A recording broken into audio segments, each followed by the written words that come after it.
and it's going to be a rock star food at that, because that's the tone we have set today, and I'm loving it. And of course, we've got Nicholas Fraser back in the kitchen, and I think he knows better than most that there is nothing quite like the classic combination of crispy battered fish and golden crunchy chips. But how do we get that batter perfectly golden and crispy? Well, this homemade version brings you the perfect balance of a light, airy batter with tender, flaky fish inside, just like your favorite fish and chips shop, hopefully paired with a tangy, creamy tartar sauce. So that's the second plug-in. And of course, our foodie and content creator, Nicholas Fraser, as I said, is here in the kitchen, my friend. So we're going to swap places, because I don't even trust myself with a vat full of hot oil and the battering process. Because let's be honest, if we're going to get fish and chips right, 99.9% of the battle is in the batter. So where do we start, my brother? So we're going to start with some flour. Okay. Very important. We're going to add a bit of corn flour to that, or cornstarch. Aha, why? So just add about a tablespoon. This is going to help the batter to be a bit more crispier as well. Yes. So add your corn flour, salt and pepper, very important seasoning, goes in.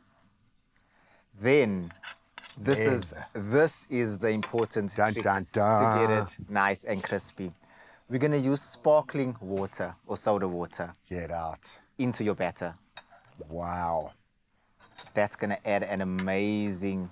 See the bubbliness? I'm thinking, because you want a bit of substance and size to the batter, if that makes sense. But you really do want some lift. You want kind of those little pockets of crispiness. Yes. I love that. So you can see the reactions happening already. Just give that a mix. Oh, cool. And then while I'm busy here, you can actually make the tartar sauce. With absolute pleasure. Okay, mayo, pickles, capers, lemon zest, and Dijon mustard. As easy as that. Yes. And this is a great counterbalance, because it's got a bit of zing and acidity. Yes, I think when you've got anything deep fried with a lot of batter, there is going to be a richness to that. You've got to cut through it with something. Yes, that's going to be perfect to cut through with. And it's homemade, so it's really simple. Then now, to the fish also. The thing that terrifies me, you're dealing with, in this case, hake, I'm assuming, which is a great fish for fish and chips, I think, because it's not overly fishy. Yes. It's got a great kind of sounding board effect where it can bring out other flavors around it, but you want the fish to be well looked after. How do you know, once it's in the batter and it's in the pan, that it's ready? Is it an exact science, or is there something you need to look out for? For me, there's no exact science. Once you know how to cook, you know how to cook, I guess. But once your batter is a bit golden brown, you don't want your batter to burn. So I usually look at the batter, because fish really cooks very quickly. I mean, you can, let's be honest, you can eat it raw. Exactly. It's such a clean protein in that sense. So no need to overcook your fish. So we're going to add salt and pepper to the fish first as well. Okay. And then we're also going to put some flour onto the fish. So this is going to help our batter actually stick to the fish. So just add flour to your fish as well. I suppose because you've got two layers of moisture there, and they're just going to kind of slide off each other. Yes. Okay. So well, that is a very valuable hack. To add. So just dust your fish into the flour on both sides. Now that I've said we've got a zingy sauce, I'm making our tartar sauce quite zingy. Oh, you added extra lemon. I love sourness, so extra lemon is always good. And especially with fish, right? Especially with fish. And we actually didn't use lemon on the fish, so that's going to be perfect. So it's going to go perfectly with the fish. It's going to balance that out. Yes. And now the all-important battering process. Yes. So obviously you're going to get your hands a bit dirtier. Make sure they're clean. It is a rule in our kitchen, don't worry. We've got like cleaning fairies that literally watch us every second. So floured fish goes into the batter nicely. Yes, it's okay to get your hands dirty.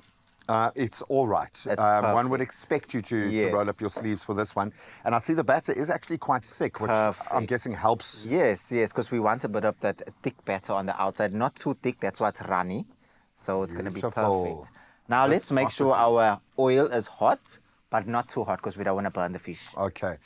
Would you know, I know you're not a scientist here, but is there an ideal temperature for that oil? To be honest, I usually just take a wooden spoon, put it in. Once it starts bubbling on the sides, I know my oil is fine. It's ready to rumble. Yes. Okay. So this is a bit hot. I'm just going to lower it a bit. I can feel the heat. I love that. But let's test it out. And I suppose that's the joy of cooking, is somewhere between the exact science and the intuitive magic that happens. Yes. We're going to end this little cooking session very dramatically with the fish entering see that into the oil oil. is perfect. Look how when the batter's going in, it's cooking perfectly. Nice. And slowly away from you, not towards you. Ta-da! Sure. You created some romantic drama with that. Absolutely beautiful. It's bubbling, and I like the fact that we are using relatively shallow oil, so this is something you can do at home. Really super simple. Just look after the fish, something crispy, something delicious, and of course we'll pair it with some crispy chips as well. And our homemade tartar sauce, expressoshow.com is where you can find the recipe. Enjoy. So, Oh, look at that already. it's looking amazing. You can see the bubbles on the side for that crispiness that's already forming from the soda water that we used.